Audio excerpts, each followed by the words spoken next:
할렐루야. 오늘 이 말씀 가운데 하나님의 은혜와 사랑이 풍성하게 넘칠 수 있기를 축복합니다. 지난주에 저는 예수님의 제자들 120명이 마가의 다락방에 모여서 함께 기도했다는 말씀을 드렸습니다. 그 사람들이 거기서 열흘 동안 오로지 기도에 힘썼습니다. 그렇지만 그 사람들이 열흘 동안 아무것도 안 하고 오직 24시간 계속 기도만 했던 것은 아니었던 것 같아요. 일단 그들에게 기도하는 문제도 굉장히 중요하고 성령이 임하시는 문제도 중요했지만 먼저 해결해야 될 문제들이 있었습니다.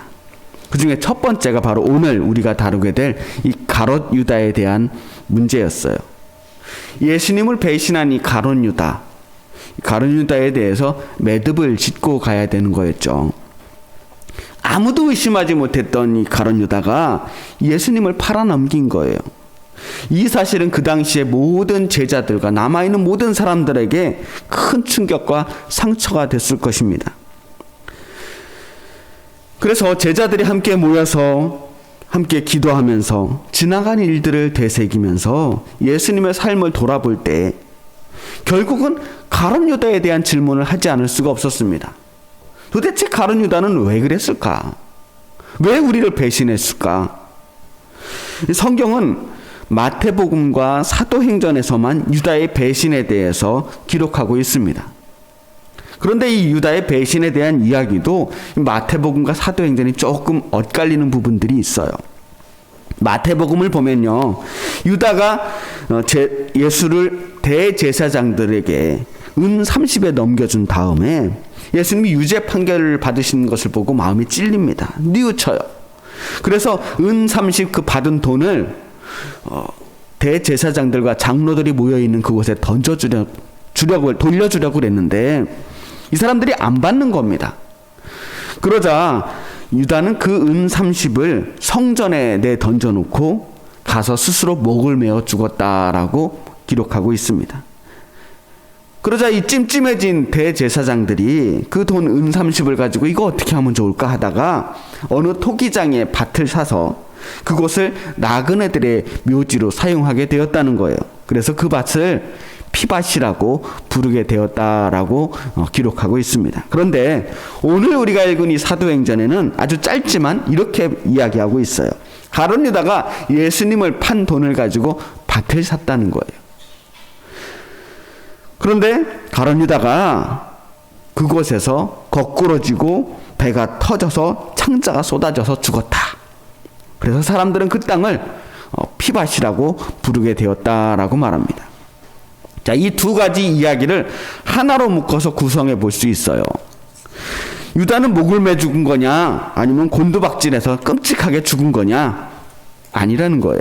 둘 중에 하나가 아니라 목을 매다가 줄이 끊어지는 바람에 끔찍하게 죽게 되었다. 이렇게 보는 학자들이 있습니다. 또 누구의 돈으로 돈을 산 거냐, 이 땅을 산 거냐, 대제사장들이 산 거냐, 가롯 유다가 산 거냐. 대제사장들이 이 땅을 사기는 샀지만 사실 그 돈은 제사장들의 돈이 아니라 가롯 유다의 돈이니까 결론적으로는 가롯 유다가 산 거나 마찬가지다. 그래서 가롯 유다의 땅일 수도 있다. 이렇게 보고 있는 겁니다. 사람들은 그 땅을 아겔다마라고 피밭이라고 부르고 그 땅을 볼 때마다 어찌됐든 가롯 유다의 죽음을 떠올리게 되었다는 거예요. 정말 중요한 것은 가롯 유다가 어떻게 죽었느냐 하는 게 아니에요. 어쩌다 가롯 유다가 이렇게 되었을까? 사실 가롯 유다는 성경에 등장하는 그 누구보다 끔찍하게 죽었어요. 차마 이 말로 표현하기 어려울 정도로 아주 끔찍하게 죽었습니다.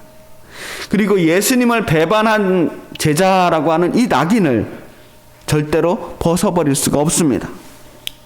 의심할 여지 없이 천하의 나쁜 놈이고 이 배신의 아이콘, 죽어 마땅한 존재라고 생각들을 합니다.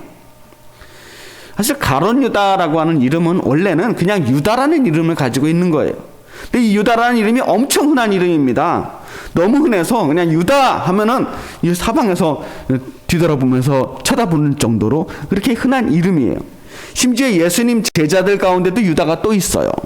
그래서 그냥 유다라고 하지 않고 그 사람의 출신 지역을 따서 부르게 됩니다. 한 사람은 갈릴리 옆에 있는 마을 다데오라는 마을에서 왔기 때문에 다데오 유다라고 부르고, 또 한 사람은 저 밑에 사해 옆에 있는 예루살렘 옆에 있는 가롯이라고 하는 동네에서 왔기 때문에 가롯 유다라고 불렀던 겁니다. 다데오 유다, 가롯 유다 이렇게 부른 거죠.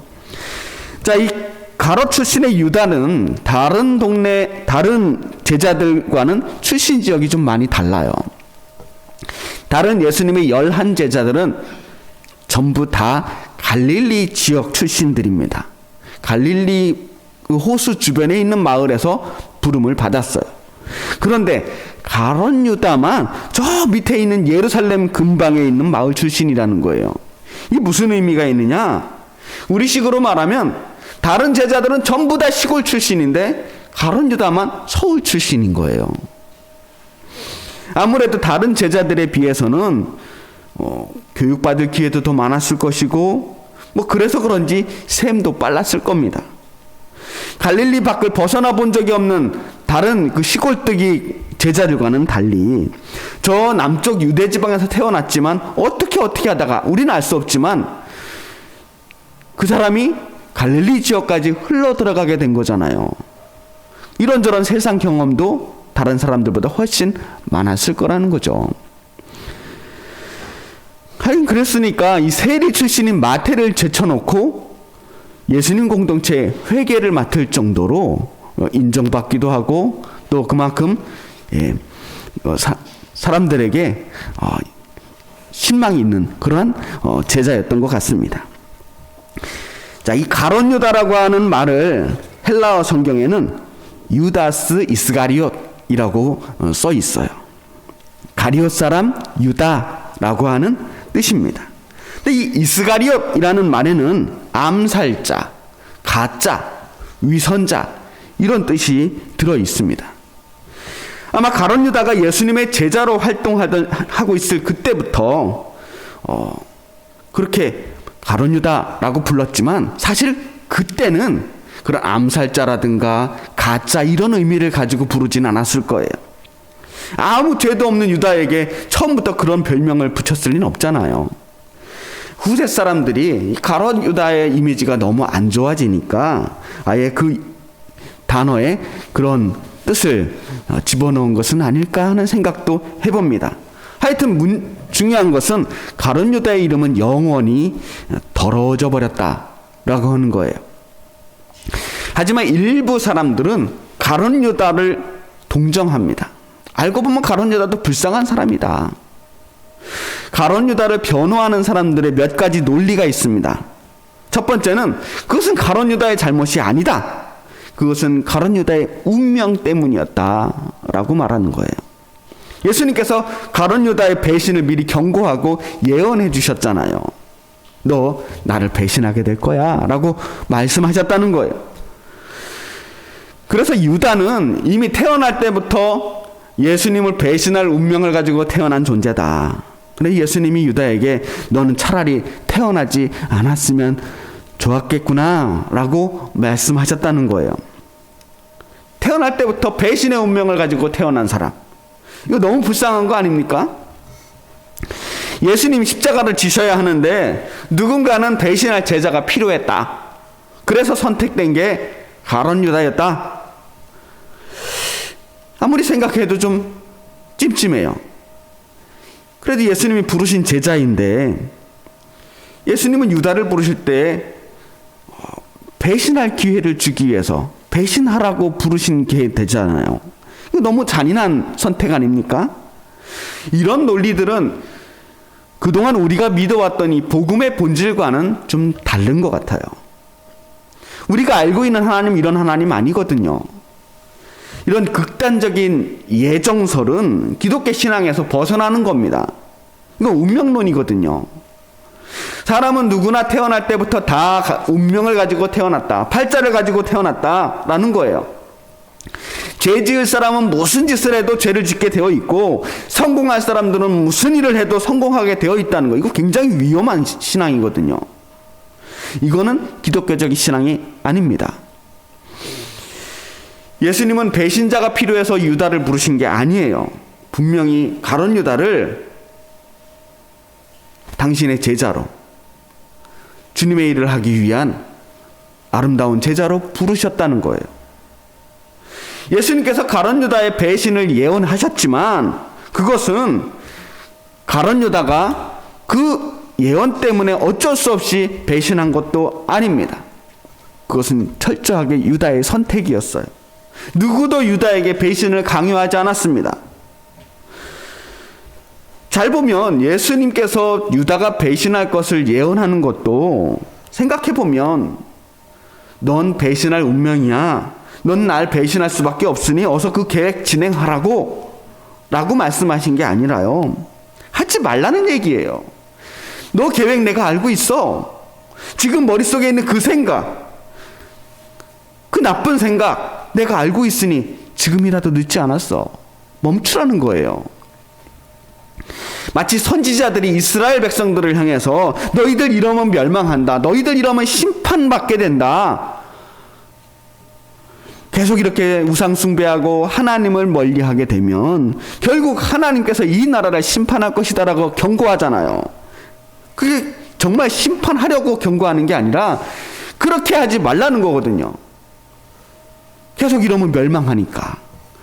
그런 맥락이랑 같은 거예요. 이때 선지자들의 예언은 그 일이 반드시 이루어질 것을 예언하는 것이 아니라 앞 일을 경고하는 거죠. 뭐 선지자들이 무슨 타임머신 타고 가서 미래를 먼저 보고 와서 말씀드리는 게 아니거든요. 너희들 이러면 안 돼. 그러면서 회개하고 돌이킬 기회를 주려고 하는 것이 이 예언의 목적입니다. 그게 하나님 마음이에요. 하나님의 목적은 심판과 징계에 있는 것이 아니라 회개와 구원이기 때문입니다. 유다에 대한 예수님의 말씀도 저는 그렇게 볼 수 있다고 생각해요. 너 지금처럼 계속 그렇게 나가면, 그런 태도로 살게 되면 결국 날 배신하게 될 거야. 유다야, 너 지금 그 나쁜 계획, 그 나쁜 마음 나한테 들켰어. 이제 날 팔아먹게 될 거밖에 안 남았어. 이제라도 그만둬. 그렇게 간곡하게 이야기합니다. 그랬기 때문에 배신하게 될 그 유다에게 떡을 적셔서 건네주는 장면이 나옵니다. 식사할 때 음식 한 조각 건네는 것은요, 따뜻한 우정의 표시래요. 내가 너 사랑하고 있어. 내가 너 믿고 있어. 이런 뜻이라는 거예요. 그렇게 따뜻한 마음으로 유다를 돌이켜보고 싶으셨던 겁니다. 그런데 가룟 유다는 그 마음을 저버리고 결국 예수님을 팔아넘긴 거예요. 돌이킬 기회를 저버린 거죠. 가룟 유다를 변호하는 두 번째 논리는, 그것은 가룟 유다의 의지가 아니라 그 속에 사탄이 들어가 있기 때문이다라고 말하는 겁니다. 요한복음 13장에 보면 예수님께서 누군가 자신을 배신할 것을 말씀하면서 넌지시 가룟 유다에게 떡 한 조각을 주는 장면이 나오거든요. 그때 성경이 이렇게 말합니다. 요한복음 13장 27절에 보면 조각을 받은 후 곧 사탄이 그 속에 들어가니라. 사탄이 그 속에 들어가서 유다의 마음을 조종했다는 거예요. 유다의 의지가 아니라 사탄의 의지니까 유다는 억울하다라는 입장이죠. 그런데 정말 그럴까요? 과연 우리들이 짓는 이 모든 죄들은 사탄의 장난일까요? 과연 사탄의 정체는 무엇일까요? 많은 사람들이 이 사탄이라고 하는 존재들에 대해서 어떤 보이지 않는 초자연적인 악의 화신, 악의 결정체 같은 존재를 생각합니다. 사탄, 악령, 악마, 뭐 이런 존재들에 대한 막연한 두려움들을 가지고 있는 사람들이 있어요. 근데 원래 사탄이라는 말은요, 대적자라고 하는 뜻을 가지고 있습니다. 하나님을 대적하는 존재가 사탄이에요. 근데 이 사탄의 본질은 어떤 공포스러운 영적인 존재가 아닙니다. 여러분 혹시 인간이 정말 감히 상대할 수 없을 엄청난 힘을 가진 초자연적인 어떤 신적인 존재, 그런 악마를 믿으십니까? 놀랍게도 기독교인들 중에서 이런 사탄, 악마의 존재를 믿는 사람들이 상당히 많아요. 사실 저는 하나님을 믿는 사람이지 악마를 믿는 사람이 아닙니다. 악마를 왜 믿어요? 하나님을 믿어야죠. 악마의 존재를 믿을 필요가 없습니다. 유일하신 신, 하나님을 믿는 거예요. 설령 어떤 영적인 존재가 있다고 하더라도, 본 적은 없지만 어쨌든 있다고 가정하더라도 이 세상은 어차피 하나님의 주권 아래에 있다는 것을 우리가 믿는 사람들이잖아요. 우리가 하나님의 자녀인데 어떻게 하나님께서 우리를 그런 악한 영에게 넘겨주시겠어요? 그것이 천하의 가론 유다라고 해도 그렇습니다. 사람이 죄를 짓는 것은 어떤 악한 영이 그 안에 들어가고 사탄이 들어가서 어쩔 수 없이 짓는 죄가 아니라는 거예요. 그렇다면 왜 사람이 심판을 받고 책망을 받겠습니까? 사탄이 잘못한 거고 사탄 때문에 일어난 거니까 사탄만 심판받으면 되는 거 아니에요. 사람이 무슨 잘못이 있어요? 물론 우리 마음속에 사실은 이 모든 자신의 악행을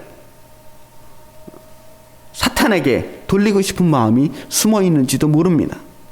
그런 순수한 악의 존재가 있다고 믿는 편이 훨씬 속편할 거예요. 그래야 내 죄를 합리화시킬 수 있거든요. 누군가에게 떠넘길 수 있잖아요. 하지만 분명한 것은 언제나 죄를 저지르는 것은 사탄이 아니라 사람입니다. 수많은 사람들을 학살한 히틀러도 역사상 지나왔던 그 수많은 독재자들과 학살자들, 연쇄살인범들, 하여튼 모든 죄악을 저지르는 그 어떤 악한 사람이라 할지라도 그들은 다 사람이었어요. 어떤 특별하게 악한 어떤 악령에 사로잡힌 사람들이 아니었다는 거예요. 그래서 귀신보다 사람이 더 무섭다고 하는 말이 나오는 것 같아요. 귀신이 죄를 짓게 하는 게 아니라 사람이 악한 선택을 하는 거예요. 하나님을 대적하는 순간, 하나님과 멀어져가는 순간 이미 우리는 죄를 향해 가고 있는 겁니다. 대적자가 되는 거예요. 천하의 베드로도요. 예수님의 수석제자 베드로도 예수님의 선택을 방해했을 때 예수님께 사탄아 물러가라 라고 하는 소리를 들었습니다. 대적하니까. 사람이 죄를 짓는 건요 정말 순간이에요. 제 아무리 악한 사람이라고 할지라도 아침에 일어나면서부터 잠잘 때까지 계속 악을 저지르는 사람은 없어요. 항상 죄를 저지르는 사람도 없습니다. 대부분의 시간, 대부분의 모든 사람들은 잘못을 저지르고 있지 않아요. 그런데 인생의 어떤 순간, 아주 잠깐 그 찰나의 순간에 잘못된 선택을 하는 경우들이 있어요. 아차 싶을 때 순간적으로 저지르는 게 죄예요. 너무 순간적이라 자기 스스로도 믿고 싶지 않을 때가 있습니다. 아니 내가 이런 잘못을 저지르다니, 내가 이런 말을 하다니, 내가 원래 이런 사람이 아닌데. 자기도 놀라는 거예요. 그 죄를 짓고. 그래서 사람들은 대부분의 죄를 저지르고 감옥에 간 사람들이 하나같이 다 이야기하는 게 억울하다는 거예요. 내 죄를 인정할 수 없다는 거예요. 그냥 실수라고 생각하는 겁니다. 어쩌다 한번 실수한 거니까 억울할 수밖에 없죠. 나는 원래 그런 사람은 아니니까. 안 그런 사람인데 어쩌다가 화가 나서 나도 모르게 그만 때린 거라고. 어쩌다 보니 마음에도 없는 악한 말을 쏟아 부은 거라고. 내가 그럴 사람이 아닌데 순간의 충동으로, 순간의 욕심으로 그런 잘못을 저질렀노라고 그렇게 변명을 합니다. 아무래도 생각해 보니까 사탄이 들어오지 않고서야 내가 이런 일을 할 리가 없다는 생각조차 들 수밖에 없어요. 그런데 잘 생각해 보면 그것도 다 우리가 한 거예요. 우리 마음에 그런 악한 욕구들이 있었던 거예요. 우리 마음에 감추고 있었던 모습들이었던 거죠. 잠깐 방심하면 평상시에 잘 억누르고 있던 그 감추고 있던 마음들이 뛰쳐나오는 거예요.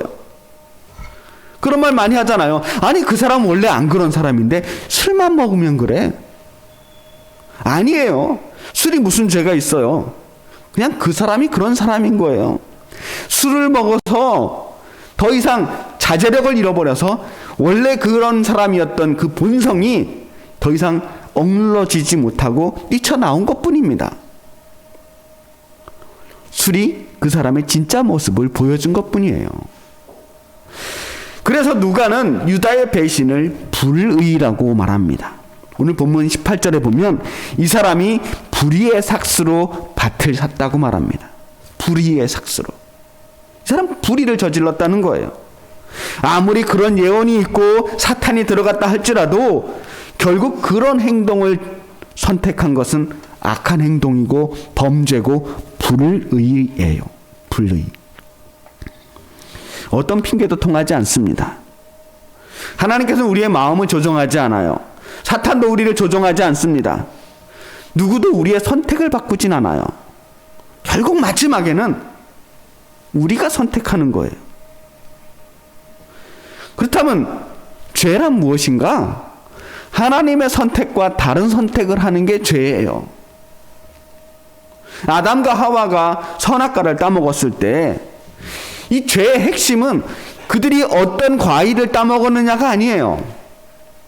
하나님이 하지 말라는 행동을 한 게 죄입니다. 왜 유다가 예수님을 배신했는지 우린 몰라요. 뭐 이유야 뭐든 많이 찾아볼 수 있겠지만 중요한 것은 그 어떤 이유라 할지라도 그의 죄를 정당화할 수 없다는 겁니다. 어찌되었든 유다는 은 30에 예수님을 팔아넘겼어요. 그리고 그 순간 유다는 죄인이 되었습니다. 항상 죄를 짓고 살았던 것 아니에요. 12제자로 사는 그 시간 동안 유다는 정말 훌륭한 인생을 살고 있었을 겁니다. 정말 영광스러운 삶을 향해서 가고 있었어요. 그런데 한순간 유다가 잘못된 선택을 한 겁니다. 예수님의 경고를 듣지 않았고 결국 후회할 일들을 저지르고 말았어요. 뒤늦게 잘못을 깨달은 유다가 제사장들에게 자신의 그 받은 돈을 돌려주려고 했습니다. 그때도 기회가 있었어요. 유다에게 회개의 가능성이 있었습니다. 잘못을 돌이킬 수 있는 기회가 주어진 거예요. 유다는 그때 잘못을 깨달았지만 후회했지만 그러나 회개하지 못했어요. 잘못을 돌이키지 못했습니다. 그게 너무 안타까워요. 유다에게 주어진 또 한 번의 기회를 유다는 놓쳐버립니다. 성전까지 갔잖아요. 하나님 계신 성전까지 갔어요. 그 돈을 들고. 그런데 그때 유다는 하나님께 무릎 꿇고 회개하지 못했어요. 그냥 그 돈만 던져주고 온 겁니다. 그게 참 안타깝죠. 유다는 죄를 돌이킬 수 있었고 다른 삶을 살 수도 있었습니다. 성경은 계속해서 반복해서 우리에게 말하고 있는 것은 우리가 지금과는 다른 삶을 살 수 있다라고 가르치고 있습니다.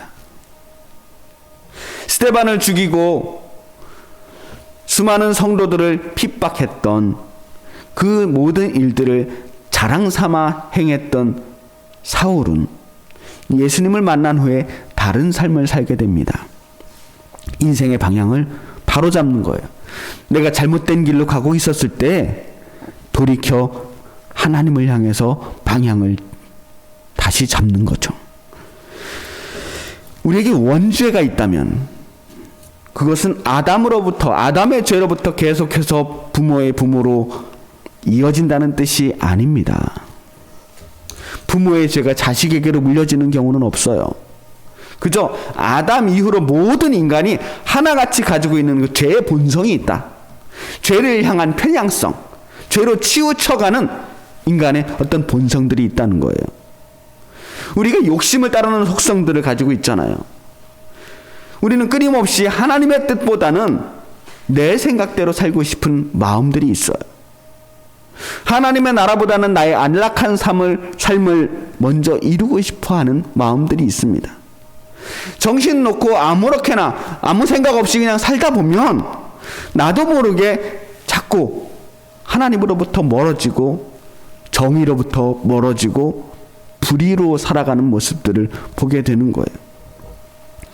우리 인생은 마치 핸들이 약간 틀어진 그런 자동차를 운전하는 것 같다는 생각이 들어요. 많이 틀어지진 않았어요. 아주 조금 틀어졌어요. 앞으로 잘 가는 것 같아요. 그런데 정신을 집중해서 운전하지 않으면 자꾸만 옆으로 한쪽으로 틀어지는 거예요. 한순간만 긴장을 풀면 사고가 나는 겁니다. 계속 긴장하면서 가야 돼요. 우리가 언제든 죄를 저지를 수 있는 존재라는 사실을 인정해야 합니다. 정신 바짝 차리고 가야 돼요. 특히나 여기 나이 많으신 분들 더 정신 차려야 돼요. 우리가 젊을 때 정말 빛나던 사람들을 많이 기억합니다. 젊을 때 정말 멋진 인생을 살았던 사람들이 나이 먹어서 추해지는 것들을 많이 보잖아요. 왜 그래요? 익숙해져서, 그런 삶에 익숙해져서 나도 모르게 긴장이 풀어져서 그래요. 첫 마음들을 잃어버리거든요. 그 긴장감을 잃어버리니까 죄를 짓게 되는 거예요. 이만하면 됐다, 이 정도면 됐다 싶을 때가 제일 위험한 때입니다. 가룟 유다나 사도 바울이나 사실은 한 끗 차이예요. 그런데 한순간 방심하면 우리가 다 아겔다마로 가는 겁니다. 기억하십시오. 죄는 항상 짓는 게 아니라 아차하는 한순간에 짓는 거예요. 그리고 우리가 짓는 그 모든 죄는 우리의 선택의 결과임을 기억하시기 바랍니다. 우리의 선택이기 때문에 우리가 책임져야 합니다. 그리고 그 죄는 우리를 결국 죽음으로 몰고 갈 것입니다. 오늘 우리에게도 성경은 계속 경고합니다. 지금처럼 자기만을 위해 살다 보면 결국 그것이 예수님을 파는 인생이 될 거라고. 우리는 언제든 가룟 유다처럼 예수를 팔아먹을 수 있는 사람들이에요. 또 언제든 사도 바울처럼 다른 인생을 살 수도 있는 사람들입니다. 다른 인생을 살 수 있는 기회가 언제나 있다는 것, 언제든지 돌이켜서 회개할 수 있는 기회가 있다는 걸 기억하시기 바랍니다. 죄의 유혹이 참 많은 시대입니다. 하지만 나 같은 죄인, 늘 같은 죄를 반복하고 늘 나약해서 무너지고 있는 나같이 부족한 그러한 죄인들을 위해서 십자가를 지신 예수님을 우리가 기억해야 합니다. 우리는 비록 예수님을 십자가에 못 박은 죄인이고 날마다 무수한 사람들의 마음에 못을 박는 사람이지만, 그럼에도 주님께서는 우리를 향해서 지금이라도 돌아오라고, 언제든 가던 길을 멈추고 다시 돌아오라고 우리에게 적신방을 찍어서 주면서 아직 기회가 있다고 말씀하십니다. 그 놀라운 사랑의 의지에서 우리 모두 날마다 우리를 유혹하는 그 모든 죄와 싸워 이길 수 있기를 주님의 이름으로 축복합니다. 기도하겠습니다.